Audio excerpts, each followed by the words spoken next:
abutting Seacoast Drive commercial is an R zone. What is the zone? Is that an R, high density R2000? If you're looking on the brown, I'm looking at this map.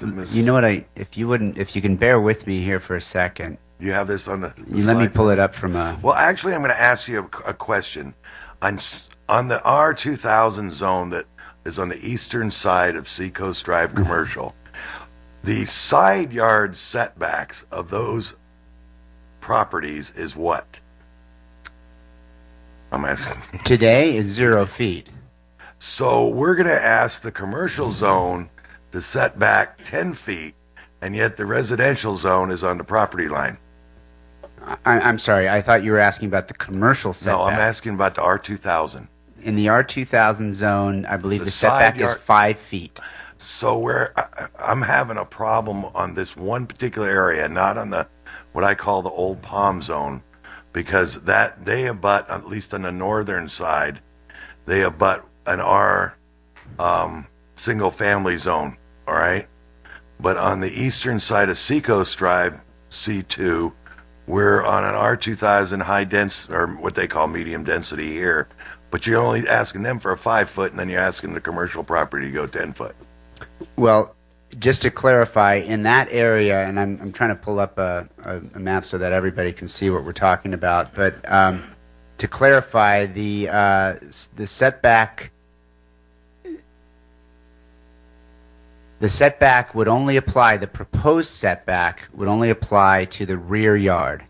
So there are some instances on, and I believe that's sort of the issue to which the previous spoker might be speaking, is that in some instances on properties on the east side of Seacoast Drive, there are commercial properties that abut residential where they abut them with a side yard, not a rear yard. So the 10-foot setback would not necessarily apply to that property. And what I'm worried about here, and because we haven't really attacked this one, because I thought that when we were dealing with these setbacks in this particular zone, that the concern was more in a different area of the zone. But what I'm worried about is that you have a portion of the northern part of the zone on Seacoast that the backside is an alley. All right, so that's not residential, so we're not asking for a setback at 10 feet when it's an alley, as it stands today, such as the property across next to what's the first street south of Palm Avenue. You know, there's an empty lot there, but as an alley on its backside, so we wouldn't be asking for a 10-foot setback due to that alley there, correct? That's correct. But then if you go down to the property across from what was the Seacoast Inn, there's an empty lot there, and the back side of that lot is an R2000 with only a 5-foot setback. That's correct. And we're going to ask them to put a 10-foot setback in. Again, if it's a rear yard, yes. Only if it's a rear yard, and that really depends on how the property is oriented. Are there 3 lots? No, there's 1 lot there. I'm talking the empty lot across from the Seacoast Inn. Right. So it's an address on Seacoast Drive, so it's a rear lot that abuts by R2000, and we're asking the commercial side. In other words, where I'm going, I'm having a problem with the Seacoast Drive portion of this setback abutting residential when that residential isn't single-family residential. It's actually multifamily because of the zoning of R2000. I can see it on the other areas of the C2 where we have a 10-foot because you're talking single-family residential. But these apartments are allowed to be 5 feet from their side yard, but then we're asking the commercial development to be 10 foot. And Mayor Janney, I think I can clarify that by saying that's why one of the options considered was to require that this 10-foot setback only from the R1 6000 zone, because that would not apply to the R2000, and it was acknowledging the fact that in the R2000 zone, historically and today, it's a multifamily zone. Correct. So you can have multi-story buildings. So that is one of our options before us. That is one of the options. I've heard, and it sounds like we're doing the whole zone, and I personally right now I can support the concept of the R6000s and all that, but I'm having a hard time and asking one person we're asking them to increase a setback on property they have today, and yet the guy next door to him gets to keep the same little one. And that to me is not quite fair. Even though there might be only one lot on that whole street, it still doesn't make it fair. Whereas I can understand it next to the R6000 single family zones. I'm having a hard time with it on the eastern side of Seacoast Drive. And then as an option, you're right, we do have it before us that we instigate the 10-foot setback in only a certain area of the C2. But that's my original comment. Ms. Rose? Mayor Jane. There's several things on this. One thing that I brought up throughout the course of the year-long dialogue that we had on this was consistency, and having consistency throughout the different commercial zones on some of these issues, whether it was height or ceiling or setbacks or whatever. And that was one of the things when we talked about this, because all of the other zones on 13th Street, on Palm Avenue, all require the 10-foot setback. So, and I don't even know that there's any differentiation on what is behind them or next to them. It's just a straight 10-foot setback. So, just from the philosophy of consistency throughout the zone and having less variables that developers have to struggle with when they're looking at developing projects, I think it makes sense to just keep it consistent. The other thing is, we did discuss several options, but we did go out to the community and we wanted feedback from the community on those options. And I think what we heard overwhelmingly, if I'm understanding, is that the support was for the 10-foot setback off of the residential properties. And the third thing I would say is, I'm not sure why, if I live in a condominium or an apartment, I would be afforded less quality of life than someone in a single-family home. I mean, these are people, these are their homes. A lot of these are condominiums, so they're homeowners, but I don't know that we really would differentiate between someone renting on the beach and someone owning on the beach. That, you know, why is that individual, because it's multifamily, not afforded the same amount of buffer space when a new commercial development goes in? So, you know, and I don't know I hear you, what you're saying. Well, they only had to do 5 feet. Now, why are we making this guy do 10 feet? Well, I don't know. That was then, and this is now. And one of the things that we have an opportunity to do here is maybe correct some deficiencies that were in the code in the first place. So, you know, currently today it's 0 setback against residential property. I think this is an opportunity that we're looking at taking and pushing that back a little bit.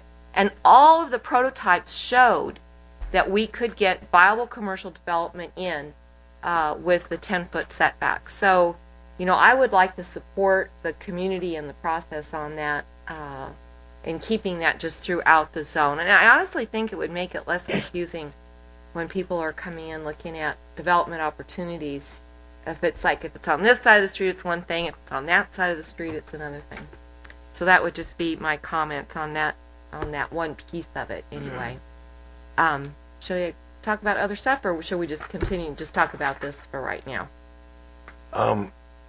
If Mr. King had something on this, I'd let him All right, chime in let's on it, talk on because this I'm still not quite jumping on your bandwagon yet there.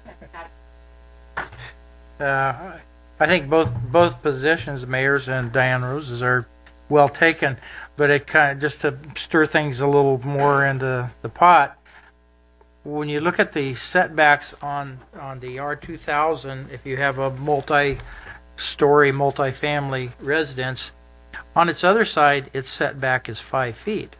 So it has 5 feet against another 5-foot building. What is essentially the difference between that and 5 feet on a commercial, and 5 rear yard, and 5 feet on a side yard? I don't think there's a tremendous difference. Your heights are approximately the same. I don't know that affording a 10-foot is going to gain anything different than what they already have, because it's a side yard setback. So you run into this complication when you look at rear yards and side yards, and I don't know per se that it diminishes the quality of life, because if you put a row of apartments that all have 5 foot, they're all looking at each other's walls. There's no difference whether they're looking at their walls or they're looking at the back of a commercial space. We can go 15 foot and you're still going to look at a wall. And I think the issue that we had in the R1 zone on the other side of Palm was, in particular, was regarding the effect on the light, because the buildings are on the south side, and that's one of the big considerations there. And I think in our last discussion we suggested that we would maintain a 10-foot, if I'm not mistaken, on all the commercial areas along Seacoast and Old Palm. I kind of agree with the mayor that 5 foot, if you have a 5 foot side yard, like I say, it's not going to be any different than the 5 foot side yard on the opposite side of that apartment building. So if they have another apartment building, I can't see that it's any different than what the rear yard at 5 foot would be. I'm still stuck on this a little bit. I'm not sure, but I want to ask one more thing on the setbacks, because this is really what we've done here over the year is basically got the commercial zoning down, that this is almost the only thing that might be, and we always knew this was going to be, because it gets into those things. And I really am sold on the idea of next to single family residential. I have no problem with that. I totally see it. I think that the drawing showed that it didn't hurt development. I mean, normally contrary, I would think that, it's a down zone, which these are a down zone when you put a setback in there. But I'm going to ask a question that slightly drifts off of this particular one, because we got this thing before us. The C3 zone, we're going from no setbacks at all to 0 front, 10 rear, 5 side, and 0 street side. Mm-hmm. And isn't the C3 zone on the back side all alleys? Yes, it is. Most of it is, yes. So we're asking for a 10-foot setback off of alleys. Yes, and one of the reasons there was that because they have access to the site from the alley, it makes it an more easily developable site. So okay. I was clarifying. It's a little counterintuitive when you first totally look at agree, it, but I see what you're saying now. Yeah. So let's get back onto the other one. I'm still having a hard time on the eastern side of Seacoast Drive, or for that matter, that's the thing, and I don't know what the good compromise in it, because I'm even willing to look at north and south of Old Palm Avenue as far as 10 foots, but I just see that one area there that we're going to put in mixed use, because that's what's most likely going to go in to these sites on Seacoast Drive. So we're talking mixed use, which is commercial on the bottom floor and residential on the top, and that residential space is being required